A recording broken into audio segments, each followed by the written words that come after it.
예, 목요일 묵상의 시간입니다. 늘 2% 부족해 보이는 지식의 갈증은 행함을 통해서만 채워질 수 있다.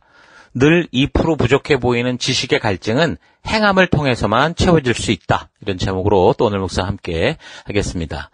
어제 우리는 120년의 백전노장 모세가 영육간에 아주 강건함에도 불구하고 이제 요단강만 건너면 되는 모압 평지에서 이제 더 이상 가나안으로 가지 못하고 하나님께 이제 부름을 받아서 이제 하나님께로 가야 되는 그런 입장에서 이제 독립되어 나아가는 이스라엘 백성들에게 시내산에서 계시로 받은 하나님의 말씀을 다 기록하여 전해주고 그 경험까지도 기록하고 그것을 반드시 주기적으로 읽고 하나님의 뜻을 되새기고 그래서 자신의 정체성을 잊지 않도록 당부하는 그 의도를 우리가 살폈습니다. 예, 이 워렌 버핏 같은 이 투자의 귀재를 만나서 3시간 동안 점심 식사 한번 하는데 전에 기사를 봤더니 어떤 데는 26억, 많게는 28억, 31억 이렇게 3시간 동안 만나는데 그런 돈을 낸다고 합니다. 그러니까 그런 돈을 주고서라도 이런 사람을 만나서 그가 가진 투자의 노하우와 그의 생각과 그의 지혜를 듣는 것을 배우려고 한다는 거죠. 자, 이런 걸 볼 때 하물며 100여 년의 치열한 인생을 사는 사람들에게서 저들이 살아왔던 그 100년의 인생의 아주 중요한 삶의 지혜와 그 삶의 그 어떤 온전한 그 길을 배우는 거. 여러분, 이거는 천만금을 주어서라도 우리도 배워야 된다는 겁니다. 그런데 이 성경은 어때요? 그런 너무도 소중한 지혜를 우리에게 다 공짜로 보여주고 영생의 길로 우리를 인도하고 있습니다. 그래서 어제 나눴던 그 작가, 우리 책의 그 작가도 결국에는 성경을 읽어라. 그 안에 이런 인생을 배워라. 그 얘기가 바로 이런 뜻 아닙니까? 그래서 계속해서 우리가 120세의 백전노장 모세가 이렇게 이제 미래에 어떻게 될 그런 상황인지 모르지만 가나안 땅, 그 사명의 땅으로 들어가려는 그런 이들에게 그 하나님의 진정한 뜻과 하나님의 말씀을 소중히 여기라 하면서 그 말씀과의 관계를 소중히 여기라고 계속 말해주는 그걸 우리가 좀 살피는 거죠. 그래서 본문을 통해 계속 살펴보면 세 번째로 배운 것을 몸에 새겨라라는 겁니다. 어제 첫 번째는 기록해라, 두 번째는 읽어라, 세 번째는 배운 것을 몸에 새겨라는 겁니다. 그러니까 실패를 두려워 말고 순종을 통해 하나님의 말씀을 마음에 기록하라는 거죠. 12절 곧 백성의 남녀와 유치와 여기 유치는 뭐 어린 아이들, 유치원생 뭐 이런 아이들 말하는 너의 성 안에 우구하는 타국인들을 모으고 그들로 듣고 배우고 너의 하나님 여호와를 경외하며 이 율법의 모든 말씀을 지켜 행하게 하고. 그러니까 12절은 너희가 듣고 배운 모든 말씀을 지켜 행하라고 말씀합니다. 그러니까 우리의 기억력보다 기록은 오래가지만 종이에 기록된 것만으로 영향력을 미치지 못한다는 거죠. 그래서 우리는 자신의 삶에 그것이 살아 역사하도록 읽어야 되는데 읽는 것도 그래서 의미 없이 자꾸 반복하면은 속이에 경 읽는 것처럼 되잖아요. 그래서 우리가 하나님의 말씀을 들을 때 얼마나 많이 이런 경험을 합니까? 그러니까 처음에는 정말 그 하나님의 놀라운 역사로 막 눈물을 빼고 감사하며 듣던 이 말씀이 이제 점차 무뎌지게 되다가 그러다가 점점 속이에 경 읽는 것처럼 들리다가 점점 생각이 멈추고 그로 인해서 영적인 감각, 그러니까 하나님의 말씀에 대한 그 감각이 무뎌지고, 그러니까 이제 그 말씀이 뭐 길다, 짧다, 뭐 좋다, 나쁘다, 막 가려먹으려고 그러고, 나중에는 아무리 하나님이 이제 확산기를 가지고 정말 반복해서 말씀을 해도 아주 귀를 막아버리는 그런 현상으로 빠지게 되죠. 그래서 결국 그렇게 말씀에 이제 마음이 막혀버리면 늘 그 인생이 얻어 터지고 나서 돌아오는 그런 인생, 사사시대 인생이 되는 거예요. 병으로 매맞고 사업에서 고난당하고 직장에서 고난당하고 가정과 관계에서 고통당하고 하나님의 말씀이 막히면서 좋아라 막 연결되던 그 세상에서 즐기던 모든 것들이 다 끊어지고 날아가는 그 탕자처럼 돼야 돌아오는 그런 인생이 얼마나 많습니까? 그러고도 또 조금 살만하면은 언제 내가 하나님 말씀과 가까이 했느냐 이런 식으로 또 배부른 대로 살다가 또 줘 터지고 돌아오고 사사시대 같은 삶을 사는 경우가 얼마나 많은지 모릅니다. 근데 하나님은 일단 그런 여러분들을 버리는 게 아니라 사랑하시기 때문에 그렇게 영원한 죽음의 길로 막 가는 걸 그냥 두실 수는 없거든요. 그래서 그런 길을 잃은 인생이 되지 않고 주신 사명의 길로 나아갈 수 있도록 그래서 하나님이 하나님의 진심을 밝히셨고 그 진실한 뜻을 기록해 주셨고 그래서 그것을 날마다 읽고 되새기고 그 하나님의 의도를 기억하면서 너희가 살아가는 이유를 알아라. 단지 머리에 쌓인 지식에 그치지 말고 너희 삶의 진정으로 이 핵심이 된 그 어떤 에너지가 되도록 해라. 그렇게 말씀하시는 거죠. 나름대로 열심히 수고하며 애쓰면서 한 인생들이 결국 나중에 가게 될 최종 목적지가 지옥이다. 이러면 얼마나 안타까운 일입니까? 하나님 그걸 알잖아요. 이미 아담과 하와로 말미암아 이들은 죽음의 길을 걷고 있기 때문에 그 하나님이 그 길의 끝이 어딘지를 알기 때문에 어떻게 하는 거예요? 돌아오라 말씀하시는 거 아닙니까? 예수님께서도 아주 강력한 권고를 통해 그래서 백성들이 행할 바를 알게 합니다. 마태복음 5장 29절 만일 너의 오른 눈이 너로 실족해 하거든 빼어내버리라. 너의 모든 몸 중에 하나가 없어지고 온 몸이 지옥에 던지우지 않는 게 유익하고 또한 너의 오른손이 너로 실족해 하거든 찍어내버려라. 너의 온몸 중에 하나가 없어지고 그 온몸이 지옥에 던지우지 않는 게 유익하다. 이렇게 말씀하잖아요. 그 하나님의 말씀에는 영생에 이르는 길이 있습니다. 그 영생의 길에서 빗나가지 않게 하는 하나님의 분명한 뜻이 있습니다. 그래서 이런 하나님의 말씀이 막히는 인생이 망하는 인생입니다. 혹시나 겉으로 이 땅에서 재벌로 살고 배부르게 살고 그런지는 모르겠어요. 그러나 결국 그 끝은 어떻게 해요? 영원한 삶은 망하는 인생이라는 거예요. 반대로 다른 어떤 것보다 하나님의 말씀이 들리는 인생은 어떤 거예요? 축복받은 인생이에요. 지금 이 땅에서 그 거지 나사로와 같이 배고프고 힘든 삶을 갈 수도 있겠죠. 뭐 다 거지처럼 산다는 게 아니에요. 이 땅에서 욕심껏 사는 사람과는 분명히 차별되는 삶을 살 수밖에 없겠죠. 그러나 그 길의 끝에 영생이 있다라는 거. 얼마나 축복받은 인생입니까? 그래서 우리는 하나님의 말씀이 우리의 삶에서 날마다 들리도록 그 말씀대로 용기 있게 순종하는 삶을 살아가야 됩니다. 하나님의 말씀에 용기 있게 순종하는 사람들이 하나님의 진심을 깨닫고 하나님의 세밀한 음성을 듣습니다. 그래서 하나님의 말씀을 가장 잘 간직하는 방법은 그 들은 말씀을 기억을 넘어서 기록에 담아야 되고 기록해야 되고 더 나아가서 그 기록을 넘어서 그 기록된 말씀이 내 마음과 내 삶과 내 이 인생 속에 담겨야 돼요. 그걸 우리가 습관이다, 태도다, 거룩한 습관이다, 거룩한 태도다 그렇게 말하는 겁니다. 말씀이 몸과 마음으로 배어들지 않으면 그것은 머리에만 남아서 오히려 우리가 믿음의 길을 가는데 방해를 합니다. 마치 내 실력이 아닌데도 내가 알고 있는 것 때문에 그게 마치 나의 힘인 것처럼 내가 믿는 것처럼 착각하게 되기 때문에 그렇죠. 사람은 먹은 것을 잘 배설해야 건강한 사람이 되는 것처럼 우리도 말씀을 먹을 때 자꾸 몸에 쌓아두면 안 된다는 거예요.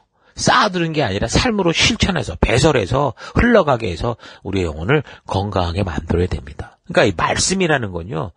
축적하는 축적용이 아니라 쌓아두는 게 아니라 연료처럼 계속 삶을 나아갈수록 태우는 에너지와 같은 거예요. 말씀은 에너지입니다. 그래서 하나님의 말씀을 기록만이 아니라 우리의 몸의 습관과 태도로 그래서 심으면 불투명한 미래 속에서도 별처럼 빛나는 축복된 인생이 될 수 있죠. 여러분 몸에 심고 기록하려면 어떻게 됩니까? 말씀을 듣고 묵상하고 깨달은 것처럼 행함을 반복해야 됩니다. 하나님의 말씀을 몸에 심어서 마음에 심어서 날마다 새로운 은혜를 받아 누리는 그런 거룩한 백성들 될 수 있길 바랍니다. 자, 그리고 또 120세 백전노장 모세가 이제 미래가 어떻게 될지 모르지만 가나안 땅 사명의 땅에 들어가는 그런 후손들에게 하나님의 말씀과 어떻게 관계해라 라고 말하냐면 네 번째 가르쳐라 그렇게 말합니다. 그러니까 나를 깨닫게 해주신 하나님의 그 말씀들에서 그 일들에 대해서 간증해라, 전해라, 전도인이 되라 그 말 하는 거예요. 13절 또 너희가 요단을 건너가서 얻을 땅에 거할 동안에 이 말씀을 알지 못하는 그들의 자녀로 듣고 너희 하나님 여호와 경외하기를 배우게 할지니라. 그러니까 우리가 배운 것을 새로움으로 매일 간직하려면 물론 계속 묵상하고 되읽고 이런 게 중요하죠. 근데 그보다 더 중요한 게 뭐냐면 가르치는 게 아주 최고입니다. 가르쳐 보는 게. 그러니까 가르치는 게 최고의 배움이다라는 말이 있거든요. 배우는 입장이 아니라 가르치는 입장이 될 때 우리는 배울 때 보지 못한 새로운 것들을 비로소 알게 됩니다. 그러니까 배우면서도 이거구나라고 했는데 오히려 보지 못했던 것들을 보게 돼요. 왜요?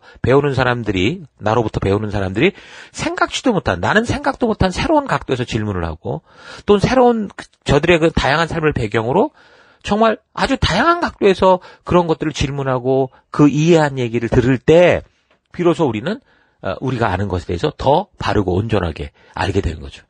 그래서 학교 선생님들이나 교회에서도 교사나 리더들이 사실 더 많이 배우는 그런 특혜를 누리게 됩니다. 사람이 알고 있는 것을 말로 잘 설명하고 다른 사람에게 알게 하려는 것은 그것을 위해서는 많은 생각의 정리와 말하고자 하는 것에 대한 조사와 연구가 필요하잖아요.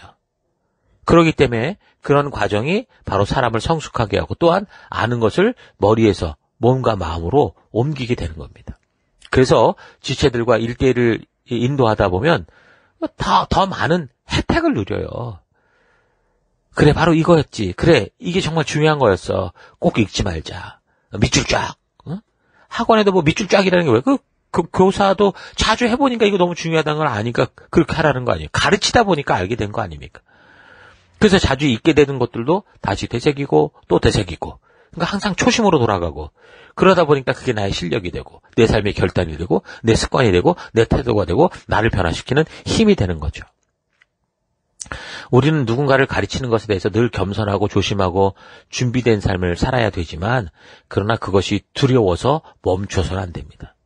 여러분, 가르치는 것은 남을 가르치는 게 아니라 내 스스로 배우는 최고의 배움의 장소가 되기 때문에 그렇습니다. 그래서 겸손한 마음으로 가르치는 사람들은 언제나 최고의 겸손한 학생이 되어가는 것을 볼 수 있어요. 하나님은 이런 과정을 통해서 진정으로 한 사람을 성장하게 하시고 겸손하게 하나님과 동행하는 삶을 살아가는 하늘 백성으로 동행해 가십니다. 그러므로 하나님의 말씀을 비롯한 우리가 배운 모든 것을 다른 사람에게 가르치려고 하십시오. 가르쳐 볼 때 진정으로 그것으로부터의 배움을 마무리하게 됩니다. 가르쳐보게 함으로 자기가 정리가 되고 새로운 것들을 더 배워가기 때문이죠. 늘 우리는 교회에서 리더가 되라고 말하면 두려워하면서 뭔가 부족하다고, 늘 2% 부족하다, 조금만 더 배우고 그렇게 얘기를 하는데 그 느끼는 부족함은 배워서 아는 게 아니라 가르쳐봐야, 다시 말해서 순종해봐야 알게 되는 부분이 그 부족함이에요. 여러분, 의사가 되기 위해 공부하는 사람이 책으로만 30년, 100년을 공부해도 현장에 나가서 그 인턴십을 거치면서 실수를 통해 배우지 않으면 참으로 사람을 바르게 고치는 의사가 될 수 없잖아요. 의사가 완성되려면 반드시 인턴십, 현장에서 실습하는 그것을 통해서만 이거였구나라는 걸 바르게 알 수 있게 되는 거. 똑같은 거예요. 우리가 교회에서 교사가 되고 리더가 되는 것도. 그래서 세상의 그 어떤 직업에도 항상 그런 인턴십이 늘 존재해요. 왜? 이거 하나님이 만드신 원칙이기 때문에 그래요. 그래서 배웠던 것을 가르치는 것을 보고 그 가르친 것을 따라 해보는 실제의 삶이 있어야 어느 곳에서든 진정한 전문적인 사람이 될 수 있는 거죠. 그러므로 여러분, 리더가 되는 것을 두려워하지 마십시오. 남을 이끌기 위해서가 아니라 내가 배우기 위해서라도 우리는 리더의 자리에 서 봐야 됩니다. 가르쳐 지키게 하는 것은 예수님께서 우리에게 주신 최고의 지상 명령이에요. 그러니까 리더가 되는 것은 선택이 아니고 하나님이 우리로 하여금 당연하게 걸어갈 수 있는 성장의 과정으로 만드신 필수 코스죠. 그래서 우리가 읽고 듣고 느낀 하나님의 은혜를 나누고 가르침으로 더 확실함 가운데 거할 수 있는 여러분과 제가 될 수 있기를 바랍니다. 자, 오늘 하루 나는 정말 매일의 삶의 곳곳에서 하나님의 말씀 그대로 지켜 행하고자 하는 그런 삶을 살고 있는지, 아니면 이 성경을 읽기는 해도 실제로 현장으로 나가지 못하고 늘 조금 더 부족함을 채우겠다는 식의 그런 핑계와 변명의 삶을 살고 있지는 않은가 좀 되돌아왔으면 좋겠습니다. 스스로의 부족함을 아는 거, 이건 참 중요한 삶의 지혜죠. 겸손함이죠. 그러나 그 부족함이라는 게 이제 실제로 실천하며 순종하며 성공과 실패를 경험해야만 채워지는 것이라면 단지 겸손하게 부족하더구만 그렇게 할 게 아니라는 겁니다. 실패할 수도 있고 창피할 수도 있는 상황에서라도 실제로 행하는 자리로 나가야 되죠. 하나님은 시내산에서 당신의 뜻을 계시해 주실 때 그것을 단지 기록하고 보관을 잘 하고 있어라 그렇게 주신 게 아니라 삶의 현장에서 실제로 그렇게 살아가도록 아주 현실적이고 실제적인 삶의 방법, 그런 매뉴얼을 주신 거예요. 에너지를 주신 거예요.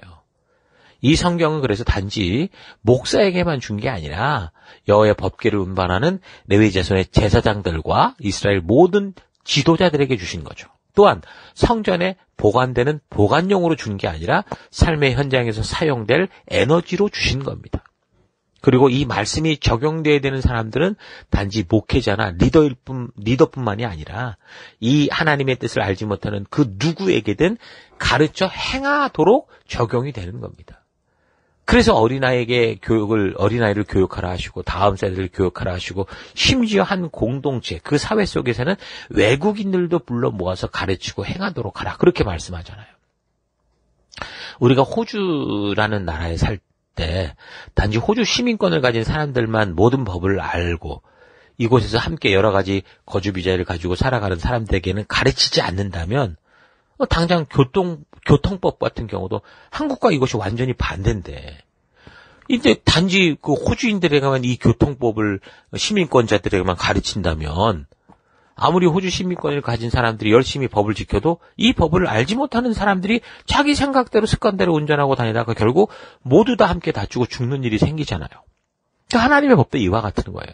그래서 성도의 놀이들은 이 하나님의 말씀이 온 세계 나라와 문화와 민족들이 함께 지켜가야 할 우리가 살아가는 이 나라, 이 사회 속에 중요한 법도로서 심어갈 수 있도록 우리 창조주가 주신 삶의 기준을 심어가는 일에 힘써 나가야 됩니다.